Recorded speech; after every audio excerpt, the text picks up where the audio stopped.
We are back. It is Sunday. It is week 14 of the NFL season. It's the final week before our playoff matchups. We are here again to help you with your starts or sits. No, I'm not in the kitchen today. I'm in my office because we're going to make slightly something different today. And truthfully, I didn't want to clean my kitchen. So, yeah, let's get to the other side.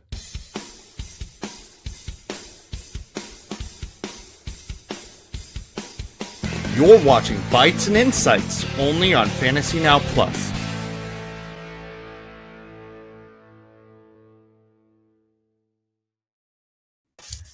John, Brian, how are you guys doing today? Doing well. Doing great. Good morning. Brian, I assume you're having a great morning. Had a great evening last night.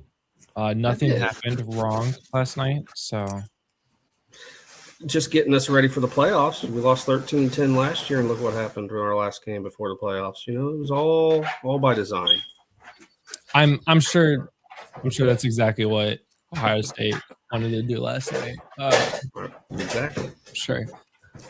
Brian's having a little chaos in the background. People are plotting his death today, so the little extra background noise is fun, but it'll get you ready for the bar scene that we're going to be doing today. I'm making a cocktail, and in fact, it is from the Cocktail Playbook by FF Chalupa Batman, or Zach, as you might know him.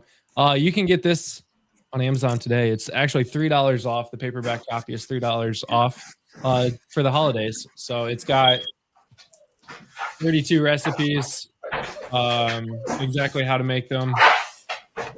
One for every NFL team. So that's fun.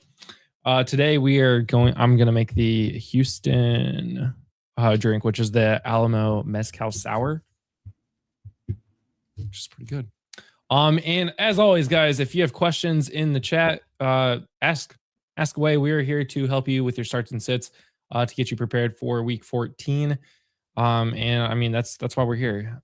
Even though I'm not in the kitchen, that means I potentially have more opportunity to actually do some research before I actually answer your question with absolutely no sense of mind. So, how are your guys' seasons going? You two. The two of you on the show. John, you want to start? I have some decent teams fighting for. I'm in the 4th place, pretty much in the playoff hunt. Still in fishbowl hunt, so those ones are doing good. For some reason, I always struggle with my family league, but this year I'm in the playoffs, so I still have a chance. Guy in first place actually drafted McCaffrey and Taylor on the same team, so he's got a strong hold on that first place spot. So we'll have to see how they fare in our fantasy playoffs. Ryan, what about you? I'm having a really good fantasy season. Still alive in all of my charity leagues. Scott Fish Bowl, the Warrior Bowl, Battle of the Sexes, Super League.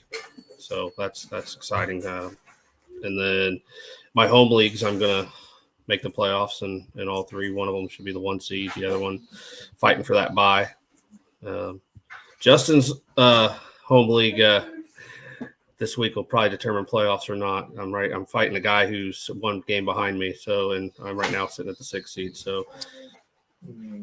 Not feeling great with the amount of buys in that league, but that league, in that specific league, I got eliminated basically 2 weeks ago when Jahmyr Gibbs went off for 60 points. The last place team eliminated me from the playoffs because of Jahmyr Gibbs' 60 points, and he has done absolutely nothing since. So that's fun for me. So I got eliminated after winning last year, but my family league, I similar to your league, John, I have Jonathan Taylor, Christian McCaffrey, and Bijan Robinson. So I'm sitting pretty well there. Brian's entire power just went out, it looks like. So, okay. So we actually have a couple questions here. DK or Christian Watson, PPR. DK has been horrible these last 4 weeks, and that is actually DK Metcalf, I assume, not actual DK. Oh my God, what's up with all the lights? So, John, let's start with you. DK or Christian Watson this week? While I start making this drink. I'm gonna lean. I'm gonna lean DK. Just he's Aaron's go-to guy, other than Washington, that big bruiser of a tight end. But I'm gonna lean DK this week. Watson's got the boom plays, I would say, but DK's got the steadier target ratio. This will be interesting to make a cocktail with a microphone in my face. I would agree with you on DK. Reed is expected back this week, so that's one more kind of still the targets as well in Green Bay. I think we'll see Reed get force fed the ball a lot, just to get him back in the swing of things.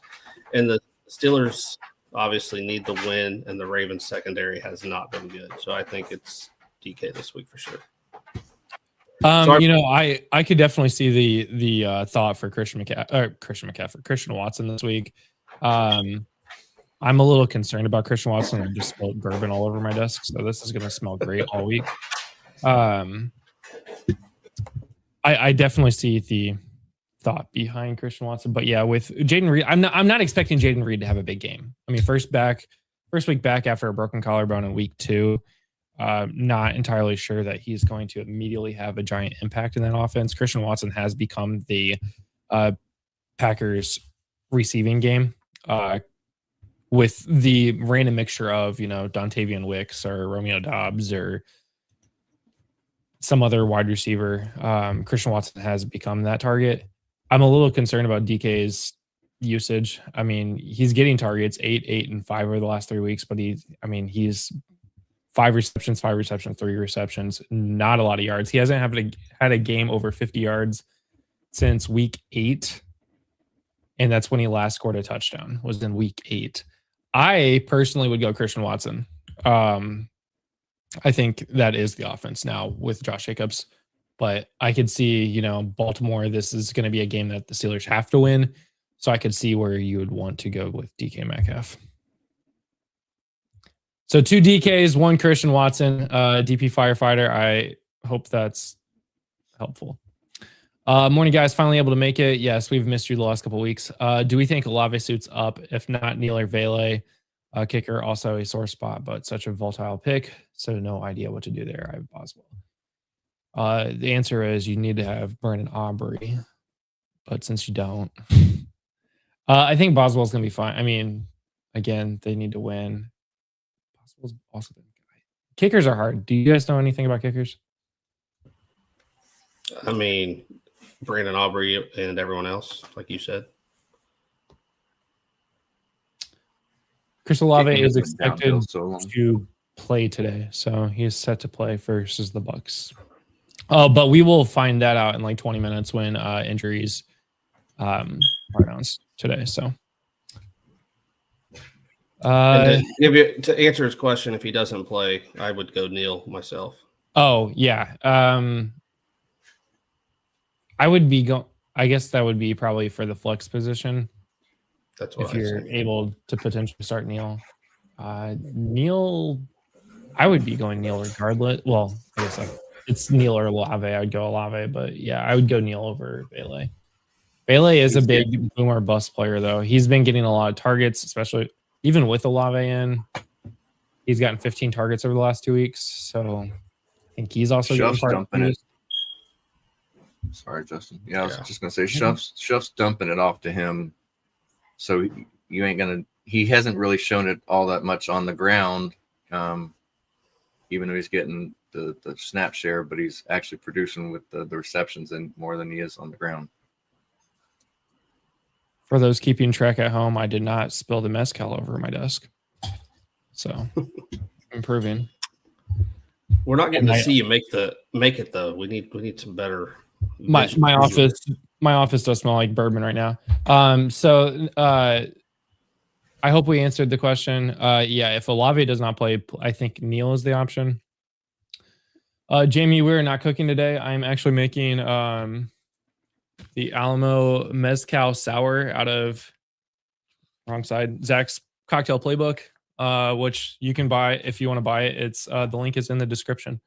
But it's a really good playbook. This is my favorite drink out of that. So far I have used Bullet Bourbon. This is my favorite bourbon. And then I've got some mezcal. So right now I'm making a double, but it's 1 ounce of bourbon and 1.5 ounces of mezcal. I'm about to add 3/4 ounces of agave nectar. I have blue agave. So since I'm making a double, it's 1.5 ounces.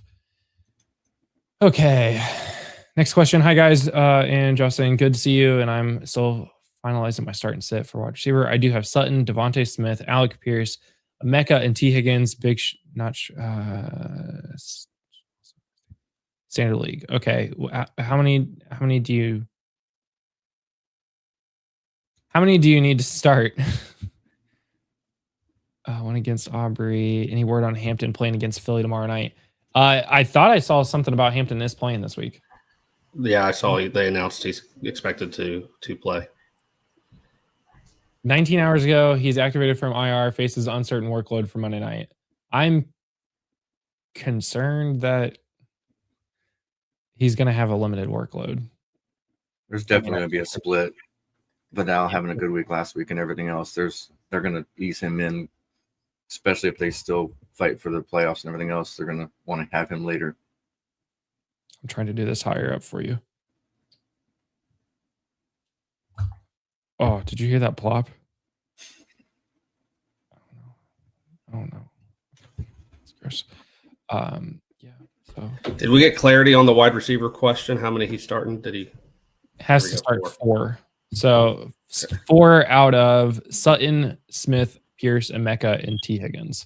T. Higgins is a go this week, so that is a bonus. So he benches one of those 4. Or one of those 5, sorry. Yeah, in this list, I think I'm benching Devonta Smith. Or maybe Sutton.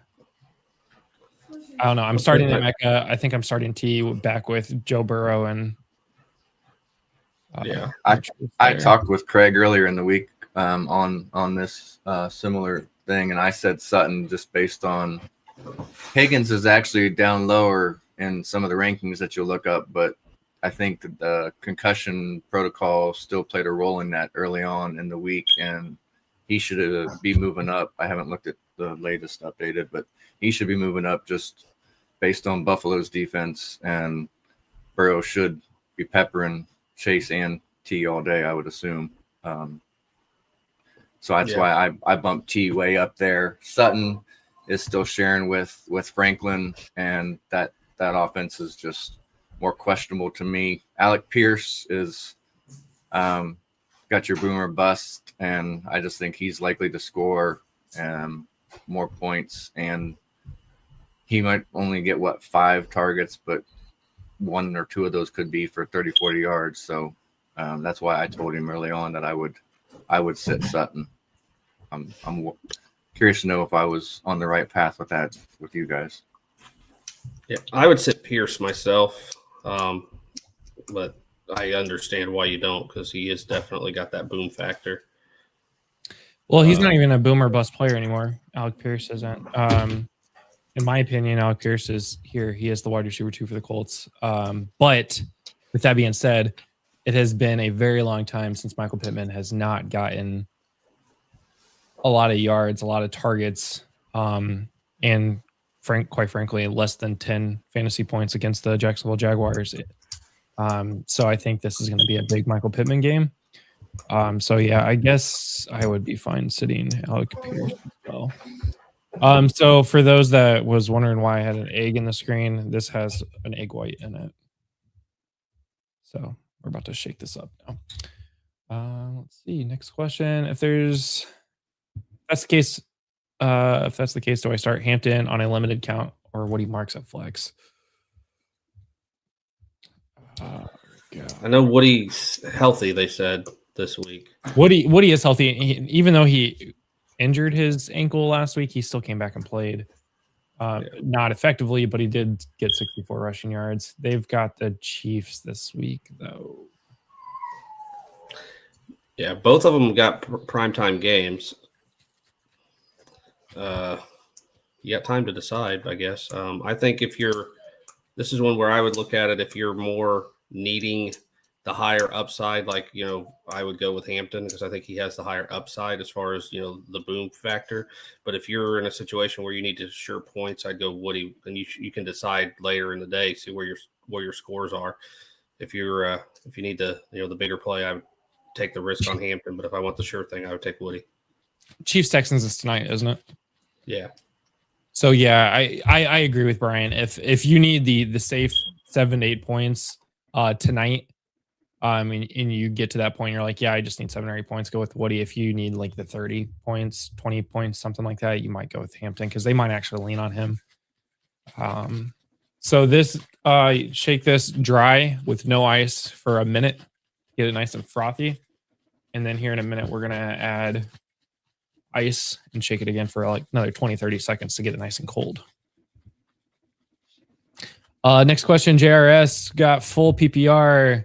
Neil or Monangai today? Then, well, let's answer that question first. I think I'm going Monangai with this one. How do you guys think? What do you guys think? Go ahead, Brad. Yeah. I think Monangai has been definitely carved a role, and even though Neil is starting, he's just not been impressive. Monangai is this year's David Montgomery. Ben Johnson knows how to use 2 running backs and has proven that. He was the reason why the Lions were able to use 2 running backs last year. I think that's pretty evident with Montgomery not being worth anything this year. So I feel confident about Monangai actually getting usage. John, what do you think? Back to what we were saying earlier, Neil is more of he's going to get the points in the PPR, but Monangai is the all around. He's going to be, I'd say you're more comfortable, safer floor. And I still think he'll outscore Devin Neal even with those PPR points based on Saints offense. Monangai or Devin Neal could get 5, 6 targets. Not even. I mean, he got 3 targets last week, 3 receptions. So he's going to get you points there. What you're getting out of Monangai is a touchdown. He's got a touchdown in 5 of the last 7 weeks, including 4 in the last 4 weeks. He's a big part of that offense now, and the reason why the Bears are actually doing well now, I think, at least one of the reasons why. So I would be going with Monangai personally. Jaden Higgins or AD Mitchell rest of season though. We're debating. Do you have to start one of them? Here's the thing: AD Mitchell is so JRS watches our waiver show clearly because we've been talking about the 2 of these guys for a couple weeks now. AD Mitchell is. Sorry, this might be distracting here. Got the ice in there now. It's really cold. AD Mitchell is the wide receiver 1 for the Jets. He's getting a lot of targets now. Jaden Higgins is wide receiver 2 for the Texans behind Nico Collins. God, it's cold now. So let's see. I haven't been able to see the stats on what Higgins has done with Nico Stroud. With Stroud versus Mills, I just felt like Mills was using him, but I don't know what Stroud was using him for. AD's just a hot hand on. With weeks 10 through 12 with Davis Mills, he had 7, 7, and 9 targets. With Stroud last week, he had 5, but he had 5 receptions. So it's like, whereas with Davis Mills, he never caught every ball or every target, I should say. So I think maybe the quality is up there for Stroud. I lean AD Mitchell. I'm sorry, guys. And I would lean Higgins just because I don't trust AD Mitchell at all.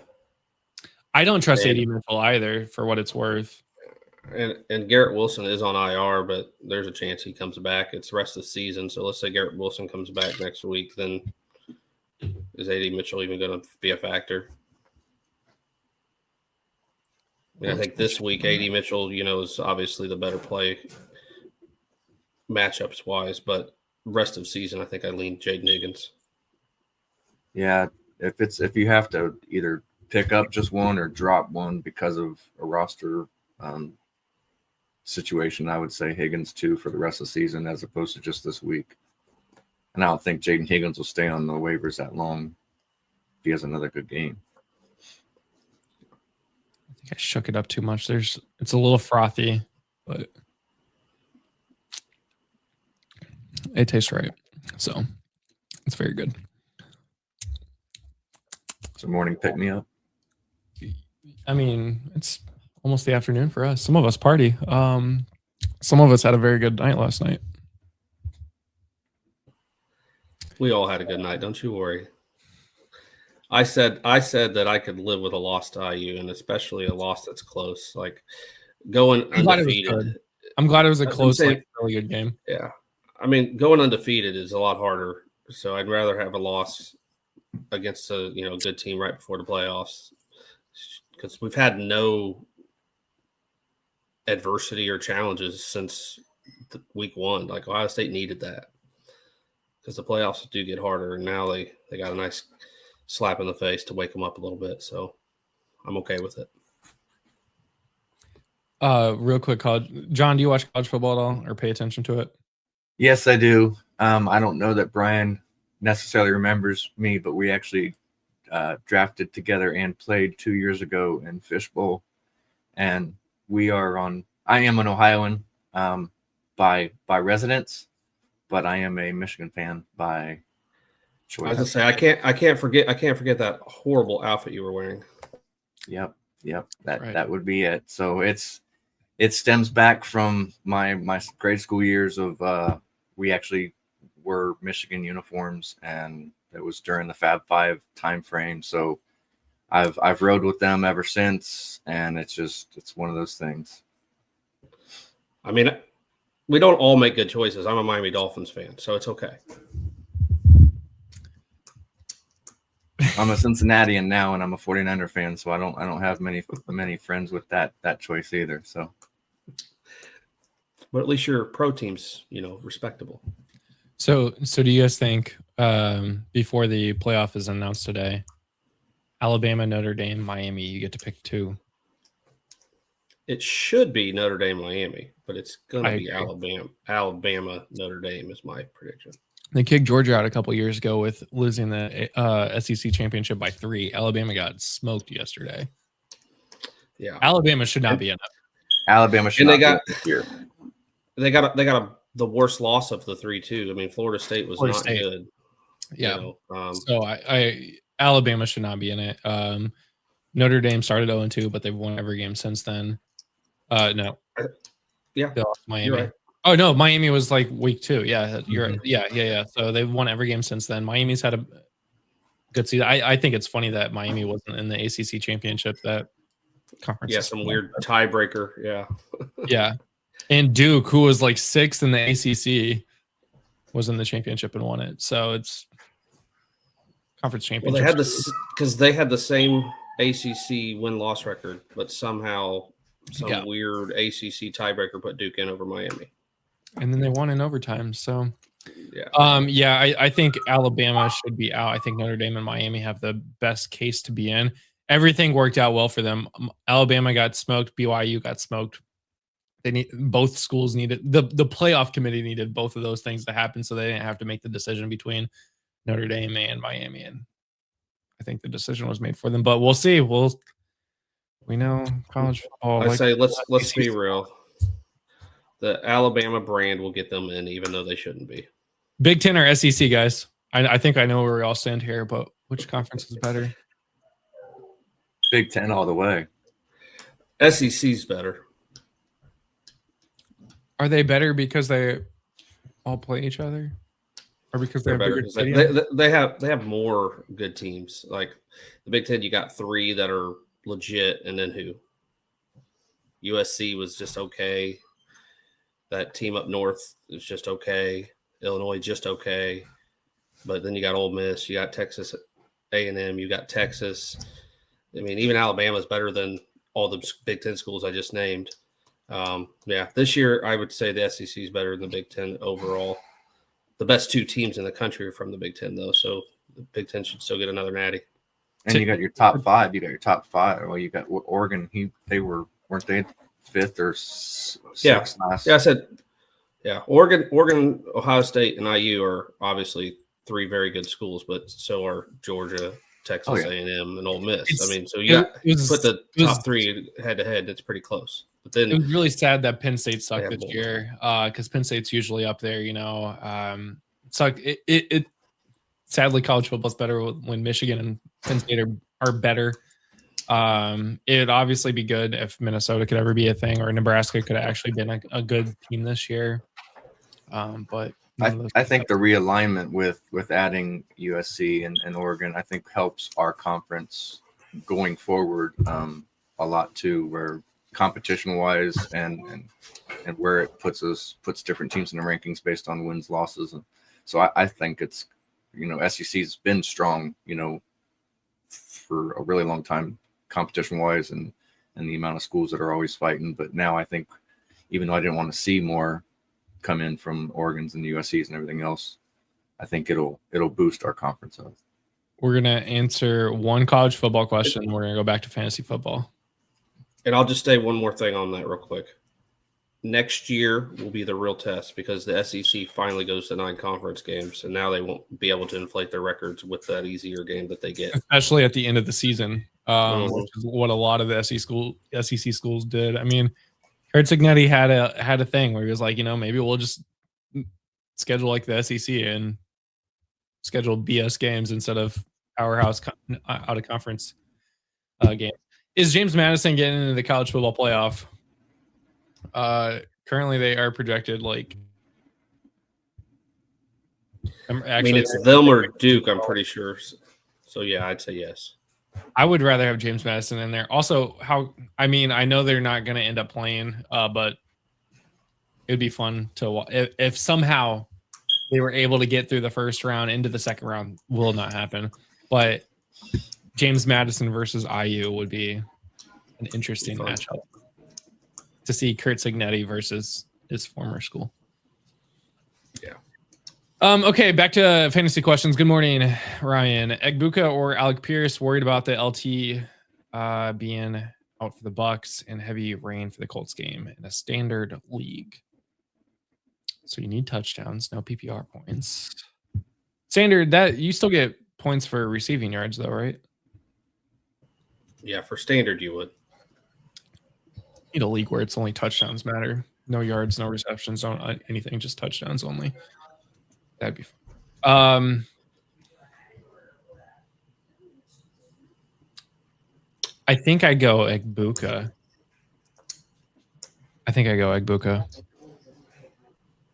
Is it raining in Jacksonville right now? Yeah, it's supposed to be heavy rain, is what I heard last night.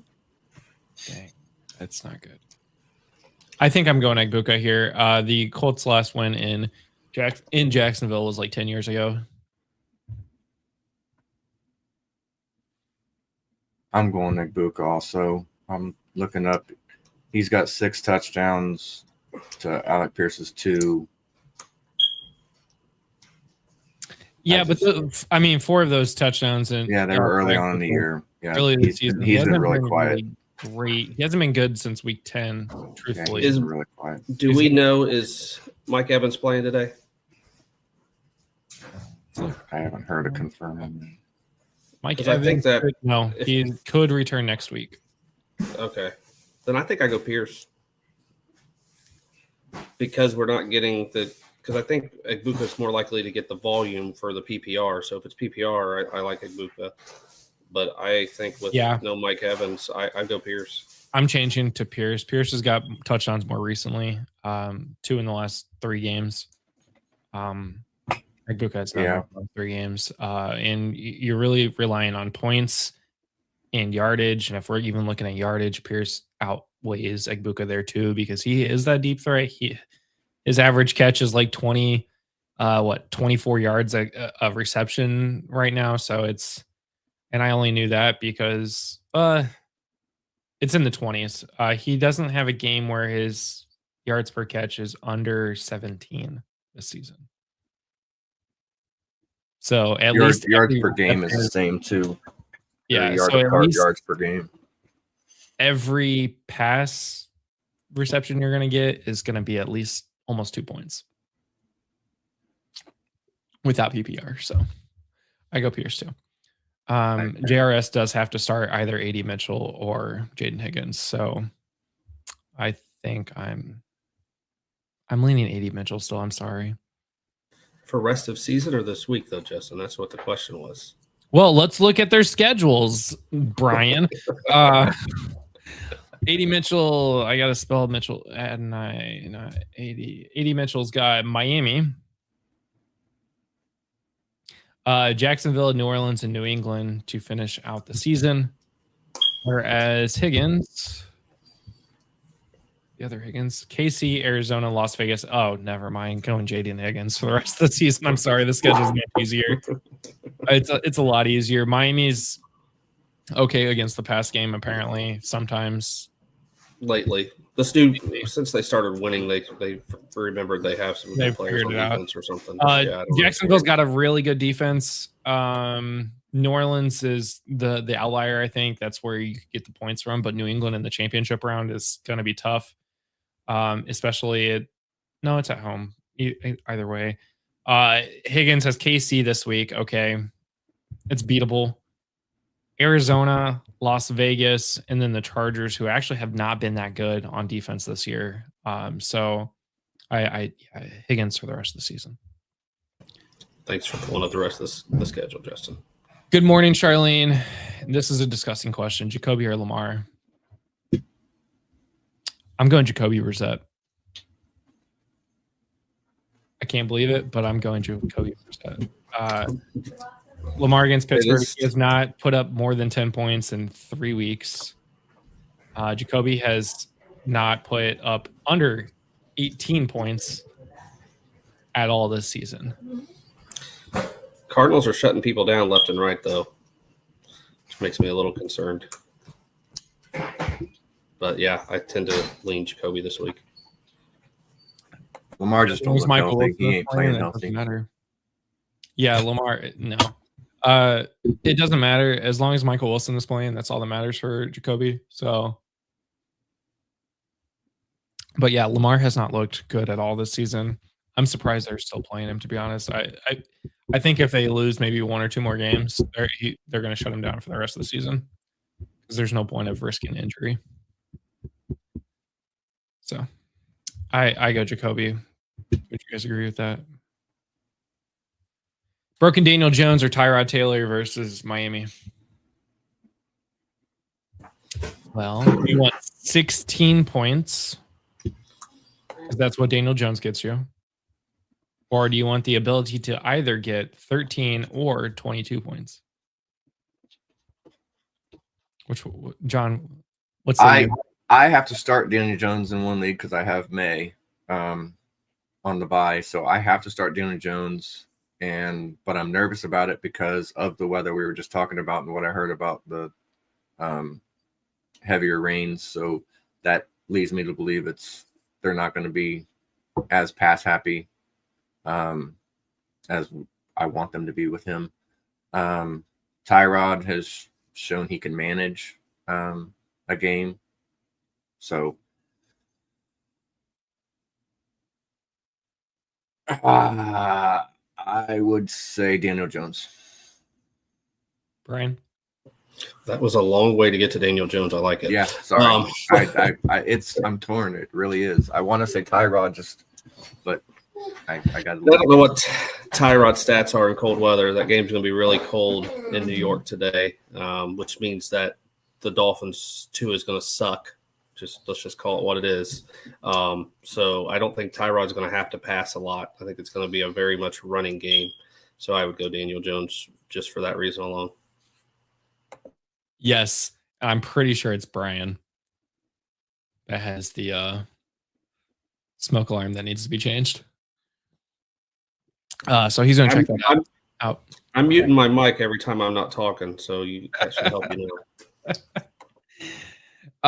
Yes, JRS, as you know, we are the most helpful as we can be. And I'm assuming that's because of the Jaden Higgins or AD Mitchell talk.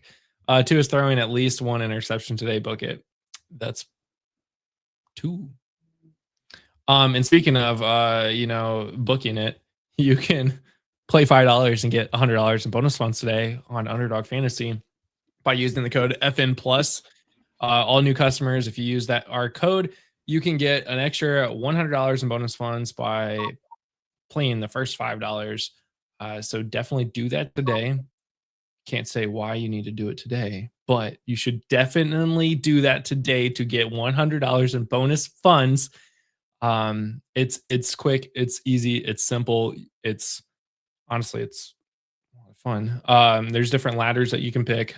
So similar to like parlays and stuff on other betting sites, you can go on there, make your picks on, or your plays on, Tua Tagovailoa throws higher than half an interception today, but you can also bump that up to 2 or 3 or 4 and just continue to multiply your potential payout. So join Underdog.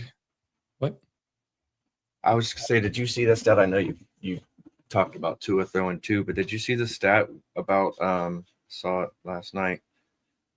First time for the Jets since 1940 with no interceptions in the first 12 games of the season.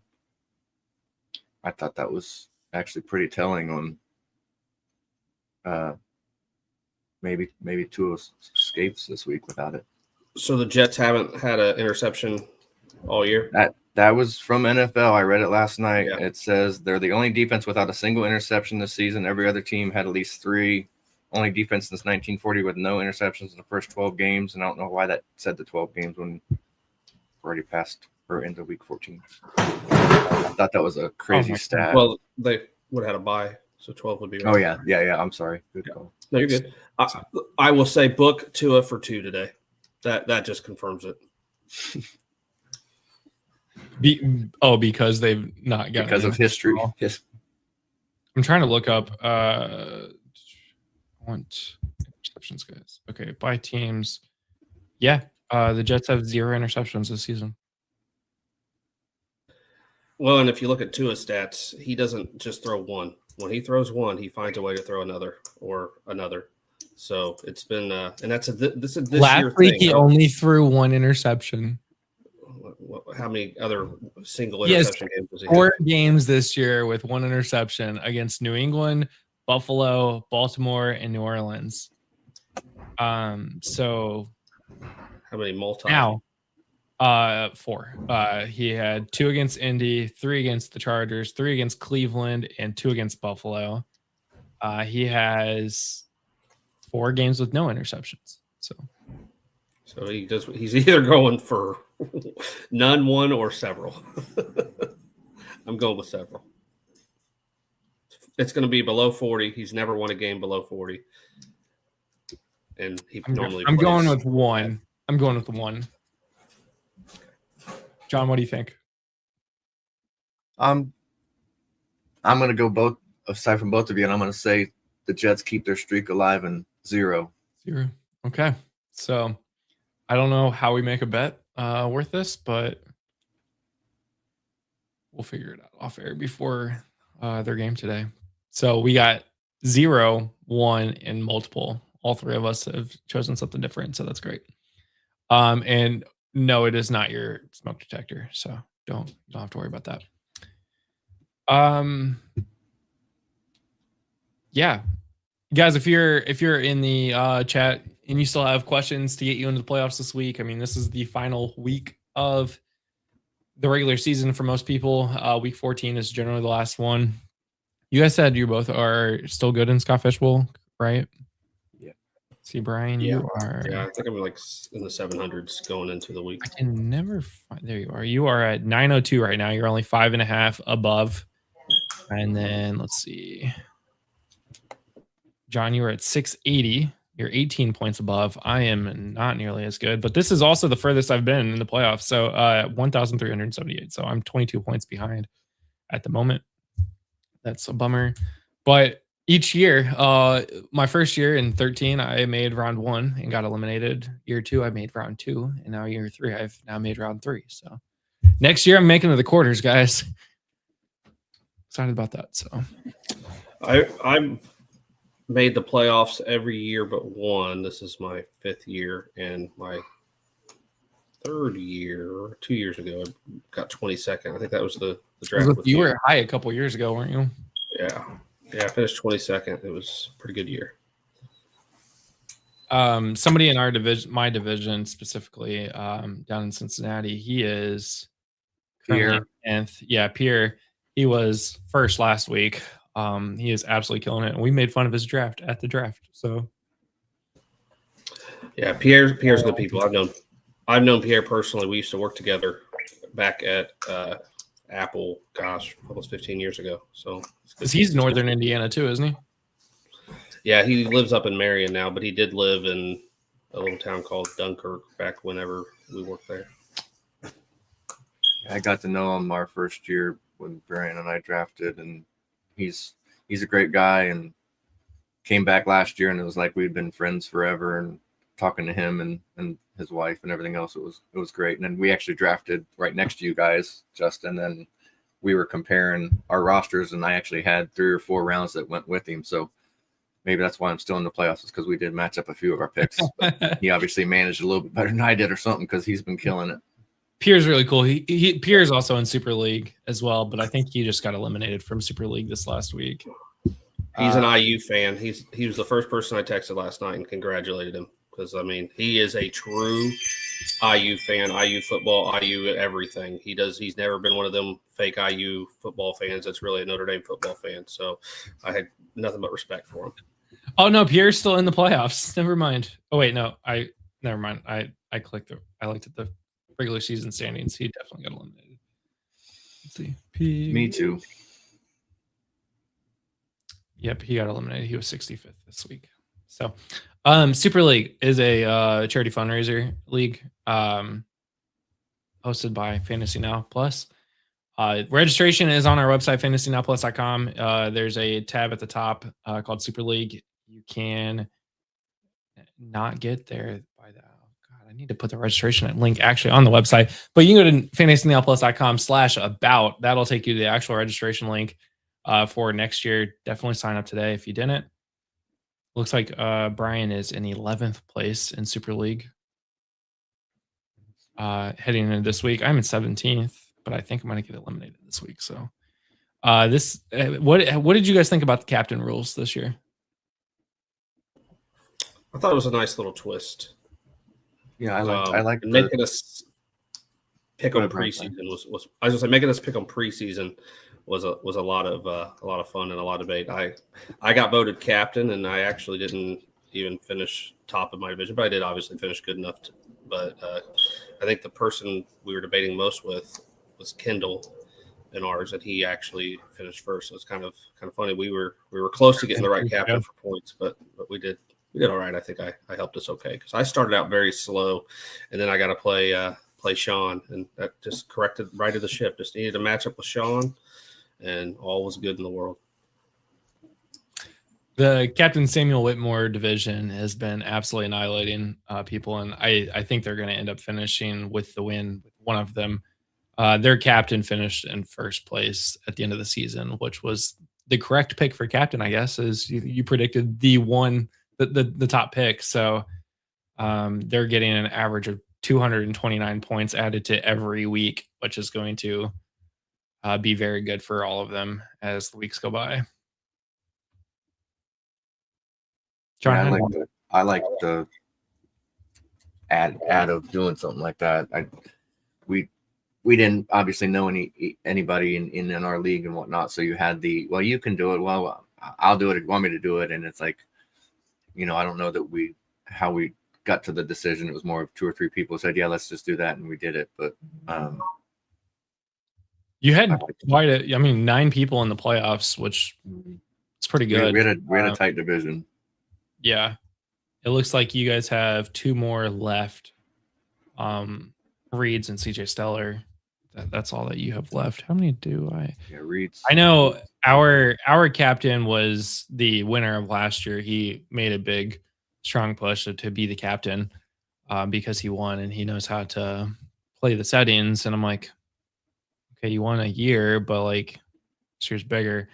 he did not even make the playoffs. I think he finished in like 120 something. So, but we had 8 make the playoffs, and it looks like we've got what 1, 2, 3, 4, 5, 6. We have 6 people left of those 8. So we'll see how that goes. But it's been a fun year. Have not decided on what the scoring is going to be like next year. So still time to figure out the next year's theme. Charlene, are you going to make it? Touchdowns only. You mentioned it earlier.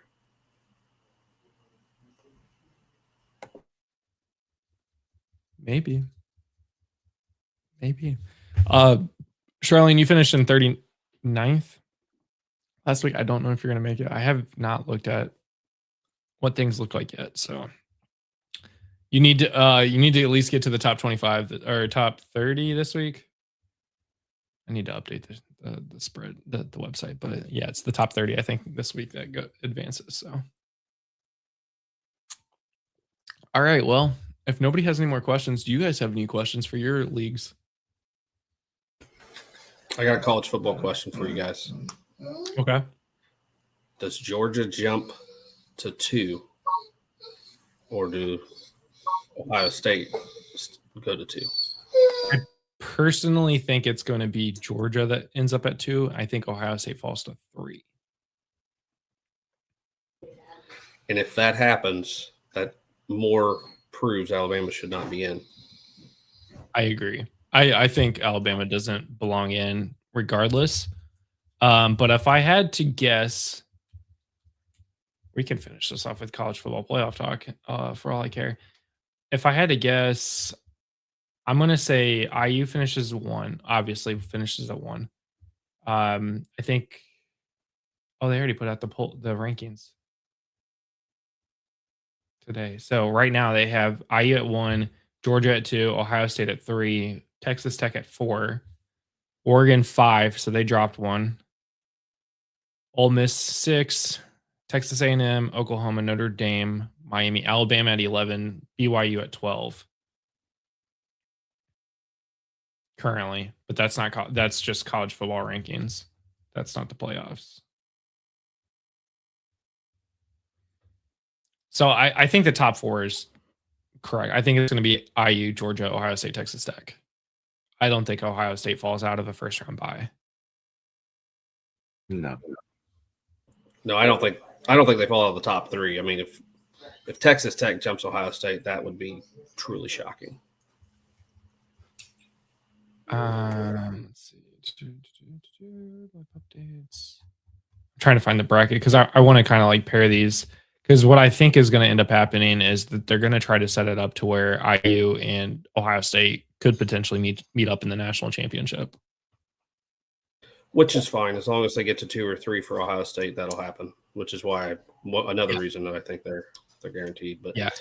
I don't think they'll fall to 4. That's the thing. I don't think Ohio State will fall to 4. I don't think the playoff committee will let them fall to 4 because they have been really good this season. And I don't think they want an Ohio State IU game for the semifinals. I think they would prefer to have that as the championship game, assuming teams can meet up. And I think they're going to give Georgia that matchup against Ohio State to get to the championship rather than give Texas Tech that matchup. Yeah. Well, and I think if I'm as an Ohio State fan, I prefer the 3 because then you're getting Ole Miss and probably Tulane winner. Like, okay. Yeah. As opposed to the Texas A&M and whoever Notre Dame gets 10 out of Notre Dame, Miami, Alabama at that 10 spot. Yeah. So I think the 2 is actually a bigger disadvantage than the 3 with who you get in the second round. And that's another part about the college football playoff committee is that they're not just looking at like, okay, let's rank these guys 1 to 12. It's okay, what's going to make the most money in a sense too. If you got ratings. If you got Alabama versus Georgia in the second round, that looks good. Or like an SEC matchup versus, and then like, I don't know, a cakewalk to get Ohio State further. I think they're also going to look at potential matchups as well. So we do have a couple questions here. Who for my tight end and flex spot? You got Charbonnet, Vele, Jordan Addison, or Quentin Johnson. His tight ends are Ertz and Jawan Johnson. Also has Kittle on bye. Or should I go with 2 tight ends? Do not go 2 tight ends. You don't have the tight ends to do 2 tight ends. I think on that list of players, I'm going Vele in flex. Maybe Quentin Johnson, but I think I'm going Vele. I don't trust Jordan Addison I don't trust him walking me across the street right now. I would go Charbonnet because I think he's got the most boom of the people there. And I was Boom looking being at Charbonnet 14 too. points. Yeah, because I mean Charbonnet sometimes gets some touchdowns, and if he gets going hot, Week 12, he got a touchdown, and he didn't even get 10 points that game. He's an But look RB2. who our just this look at our week, so- options. Yeah. With who we got, that's who I would pick. I think it's between Vele and Charbonnet. I don't trust Addison. I don't think Johnson is up there anymore. No, I even with this 11 points last week, I don't think he's worth starting in week 14. I get why you'd want to go Charbonnet. Is Kenneth Walker back to being Kenneth Walker again? No. 13, 14. They're still backfield. He's up there. Kenneth Walker's getting the majority of the carries, finally. I don't know. With the limited Chris Olave, they don't really have anybody else.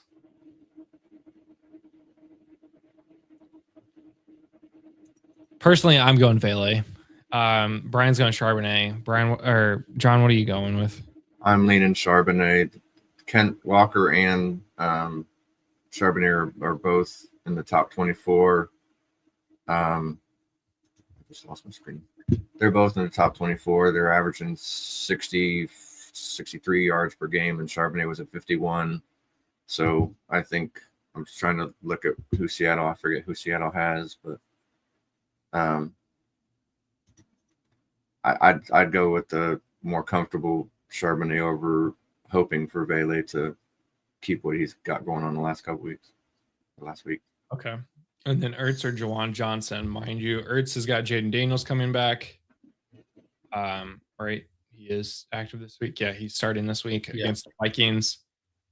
He put up 20.6 last week with 13 targets with Marcus Mariota. In fact, he's been playing with Marcus since week 10. He's been pretty average, but last week he got the most targets, most receptions, 106 yards last week. Jawan Johnson has been almost identical to Ertz. He's just not getting the points like Ertz. Well, he has been getting the points, just not last week. He has Tampa Bay. So Jawan Johnson has Tampa Bay, or Zach Ertz gets Minnesota. I think I'm on Zach Ertz. Yeah, Eileen Johnson. Eileen Johnson. I mean, with Olave being questionable, and Ertz had a good game last week, but with Schuff looking Johnson's way, Olave being questionable, I just think that him still being a rookie, he's going to look down for Johnson more. So we got 2 for Charbonnet and 2 for Ertz. The backups are and my Ertz argument is Jaden Daniels' elbow. I don't think he's going to throw a lot of deep balls. I think he's going to go for that security blanket. Yeah, he's coming back. It's true too. I agree.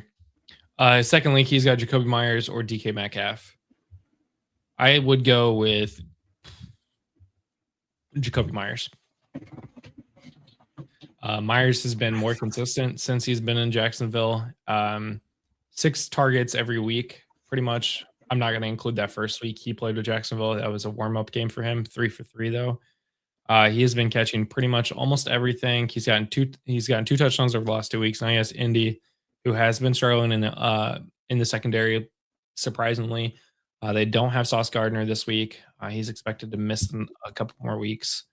So now we're looking at Mooney Ward as the main defender, and that's probably going to be on Brian Thomas Jr. a lot. They're probably going to go back to a zone coverage. I think Jacoby Myers is a better play here. Also, I think the Jaguars.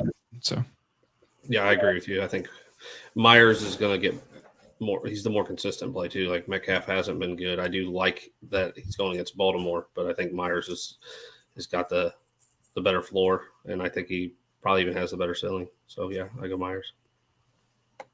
I agree. Myers, like I said earlier, the only worry is that game being with the rain, but I still got to go with the better stats at that position. I'm going to go with Myers.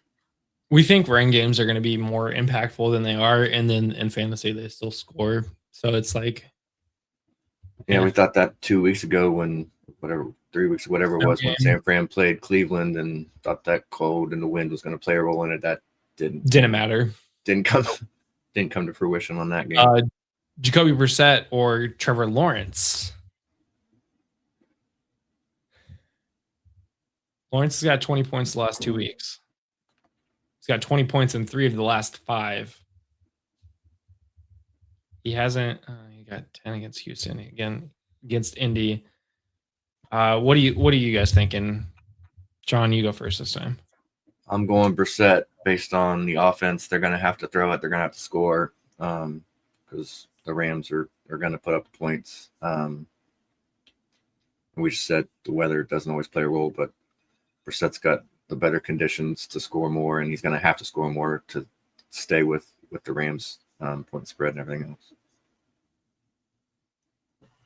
I'm in agreement, so I would go Brissett. I think that Brissett's been very consistent since he's been the starter too. I mean, you just mentioned Lawrence has had some good weeks, but so is Brissett. And then I do agree they'll throw more. You don't got the rain factor. Yeah, I do think we could see Lawrence put up another good day against the Colts, but I do think with the rain, I would lean Brissett. Trevor Lawrence's only game scoring single-digit points against the Indianapolis Colts was his rookie season in Week 10, where he put up 9.78. It was actually his first game against the Indianapolis Colts. He has scored double-digit points ever since then. 22 last year in his one game against the Colts. He put the 2 years before that was 15.7 and 18.7. I think I do lean Brissett specifically because it's going to be an indoor game. It's going to be on the West Coast. That game is going to be aired out. The Cardinals are going to have to score a lot. The Rams are coming off of a loss. They're going to want to score a lot too. So it could be a shootout more than a rainy game in Jacksonville. So I would go Brissett too. See you, man. As a lifelong Texas fan, they don't deserve to be in it. I agree. Texas does not belong in the college football playoffs. Texas is more deserving than Alabama, though. Ish. Neither of them deserve to be in it. Should I pick up Booty, Singletary, Jordan Mason, Vele, Adonai Mitchell, or Emmanuel Wilson off of waivers? Do I drop Ertz, Johnson, or Singletary? You're picking up Singletary to drop Singletary? I'm confused there. Yes. Honestly, I would think about picking up Jordan Mason. I know Tyrone Tracy just went out, was carted off, but they have a bye week this week, and it looks like he apparently could have played again, even though he got carted off. It was more of a precautionary. But apparently Tyrone Tracy is fine. I would pick up Jordan Mason because Aaron Jones has another shoulder injury, and we know what happens when Aaron Jones has injuries. He misses multiple weeks, not just one. But I wouldn't, if I have to drop one of those three. I'm dropping Singletary. I wouldn't. I would keep the three that you'd have to drop. I don't think any of them are worth picking up over the three you drop. Yeah, I don't know if I'd drop anybody. Okay, so we're looking for a wide receiver 2, 3, and a flex spot. He's got Devontae Adams. He's got Devontae Adams at wide receiver 1, Jonathan Taylor and Josh Jacobs at RB 1 and 2. With Charbonnet and Henderson. Wait. Henderson on a bye. I have to read this. RB 1 and 2. We got Zach Charbonnet and Henderson is on a bye. Okay, wide receivers are Addison, Myers, Samuel, Quentin Johnson, and he's got Juwan Johnson, Ertz, and Kittle on the bye. So we need three players between Charbonnet, Addison, Myers, Samuel, Johnson, and Ertz. But one of those Debo, I would say, is in for me. Yeah, I think Debo and Jacoby are the easy wide receiver 2 and 3. Now we just got to figure out who we want at that flex spot. So between Johnston, Addison, and Charbonnet, I think I'm going Charbonnet. Yeah.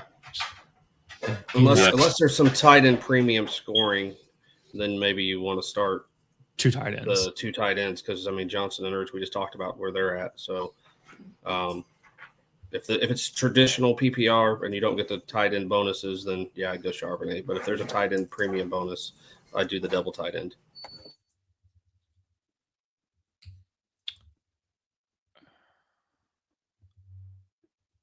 Did they not release the injury report?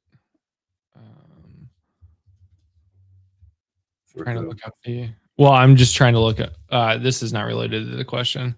This is more for. Olave. Just who's in and who's out this week is what I'm looking for. So yeah.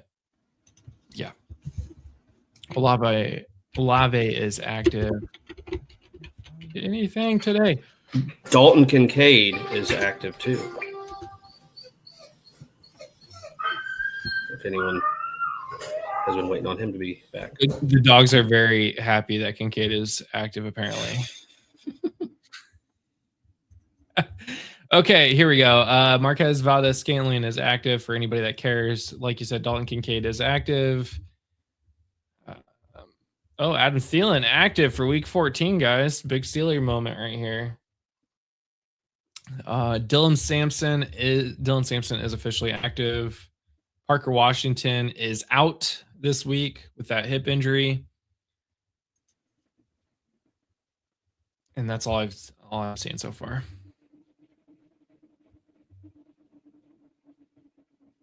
So I think Parker Washington is the biggest out this week. I think we expected him to be out this week, but he's had a pretty good solid couple of weeks. But unless there's any other questions, I think that's the show, guys. It's been a really low-key week 14 start sit. I know this is the end of the season. Everybody's either tuned out, they've already lost, or they're fighting back. But if you're timeout. Just closing too early. AJ Brown, Michael Wilson, Genty in the flex. I need a wide receiver 2. Oh, and he needs a wide receiver 2. I was gonna say you gotta only pick one of those 3.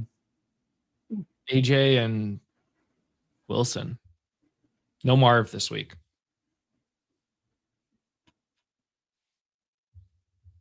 Speaking of no Marv this week, Brian, we play each other in a league, and you don't have Marv.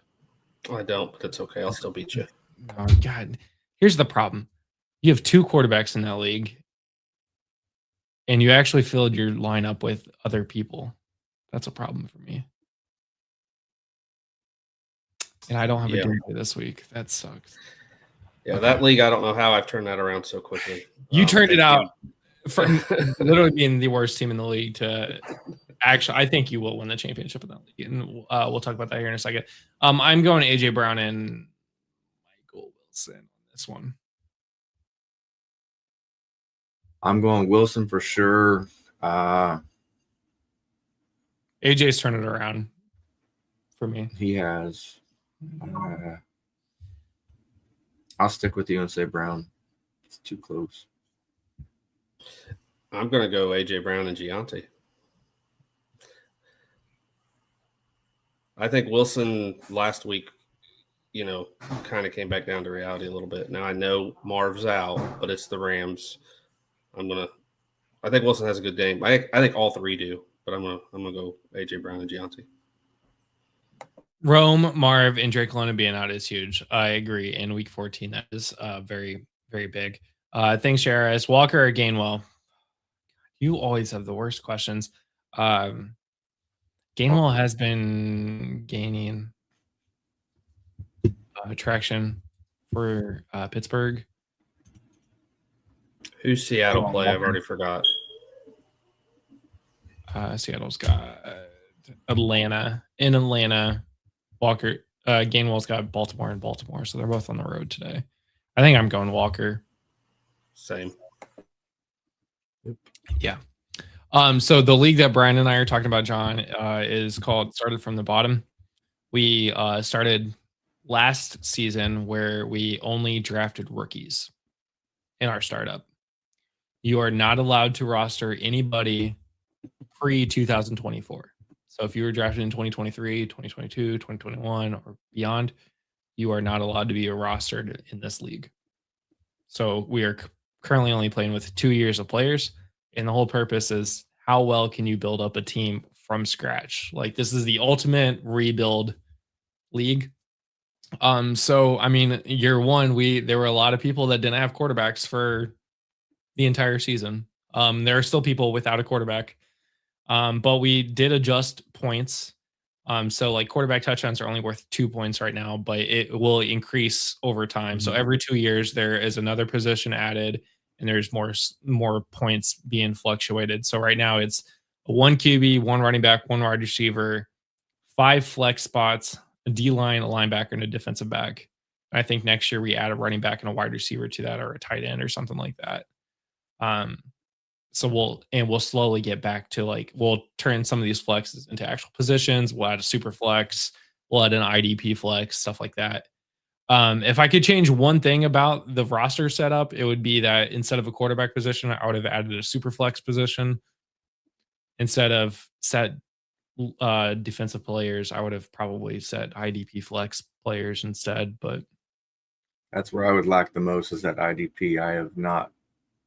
I've played one IDP league in the last 10 years or whatever, so I don't know and don't follow the way to draft that or roster it appropriately. We added it so you could get more points. I mean, last year's scoring was like 40 to 21. Like it was really low. But now we're actually getting into the hundreds. But Brian over here had Marvin Harrison in the auction draft, and that was it. He spent all of his auction dollars that he could, maxed out the Literally bid right at the beginning, and had to fill his entire roster with $1 players. And somehow, some way, he has turned it around. Because, well, in the rookie drafts now, I mean, you're not looking at auction anymore, so he was able to draft really well. So right now he's looking at Shedeur Sanders and Jackson Dart. So you got both. Quinshon Judkins, DK, Loveland, Vele, Marvin Harrison Jr., obviously. He's got Abdul Carter. He's got a pretty stacked team. I have Drake May. I traded like my entire future for Drake May. Bucky Irving, Roma Dunze, Tyler Warren, Jalen Coker, Tootin, and then some pretty good defensive players. But that's it. I don't have any depth, sadly. You should have had DK. I mean, he meant Vele. You have both. I got DK. You have Shamir DK. Oh, gotcha. Okay. Not DK Metcalf. You have. I gotcha. You have DK. Yeah, I traded a second. Yeah, I traded a second round pick next year for him. So So it's been a fun league. We'll be in year 3 of this here soon. But it's one of my more favorite leagues because you actually have to build. And sometimes it's just like, all right, the draft is over. I'll see you guys next year. Because you set your lineup at the start of the year and you're just like, I'm not checking it again. That's all you can play, yeah. Players is it a 10 person or 12? It's 12. Okay. Wow. Yeah. I went in the draft. I drafted 3 quarterbacks and just hoped. And the beginning of the year, until Dart got the starting job, my team was rough. And then once Dart got the starting job, my team started taking off. And then I got lucky with Sanders getting the starts when Dart was out. So I've been able to. Second. I mean, but it was. I'm in third. The winner of last year is in first. He's got a pretty good team too. Caleb Williams, Monangai, Worthy, Gadsden, Bowers, A.O. Manor. He actually has a pretty good team. All right, that is going to be the end of the show, unless Juan, you got any more questions here for us. But we're gonna head out and check all of our lineups because I have not checked any of my lineups at all this week, so that's probably gonna go great for me today. Be sure to subscribe if you're not already subscribed. We have a show tomorrow at noon, our Cold Brews and Hot Takes with Josh, where he will talk about everything that happened today and get you set for Monday Night Football. Waivers on Tuesday at noon. Wednesday, we have a start sit show. Wednesday at 8 p.m., we have a rankings show. Thursday is our DFS show at 9 p.m. And then Saturday is our Dynasty in 30 show. So that actually is longer than 30. So I think Josh wanted me to let you know that he was ranked 3 this week in the rankings. I'm pretty sure he just texted me and said, hey, let everyone find everyone. So there you go, Josh. I'll send you my address and send me the check. I can't believe you just threw that to me. Hey, Justin. Josh was, yeah. Dollar make you holla. You can make the playoffs with like 3 wins. Oh my God. Yeah, I 2-11 is what I'm at right now. Playing 3-10. I could make the playoffs at 3-11. Insane. It's an 8-person league, and John, we can't even get into the. I'm not getting into that scoring during this live show. We can talk about it after the show, but yeah, may the odds forever be ever in your favor, unless Charlotte's playing you. But guys, we're out of here. See you guys tomorrow, next week, whenever. Peace out. Thanks for listening. Be sure to like and subscribe wherever you watch or listen to podcasts. We'll be back next week for more ways to win your league.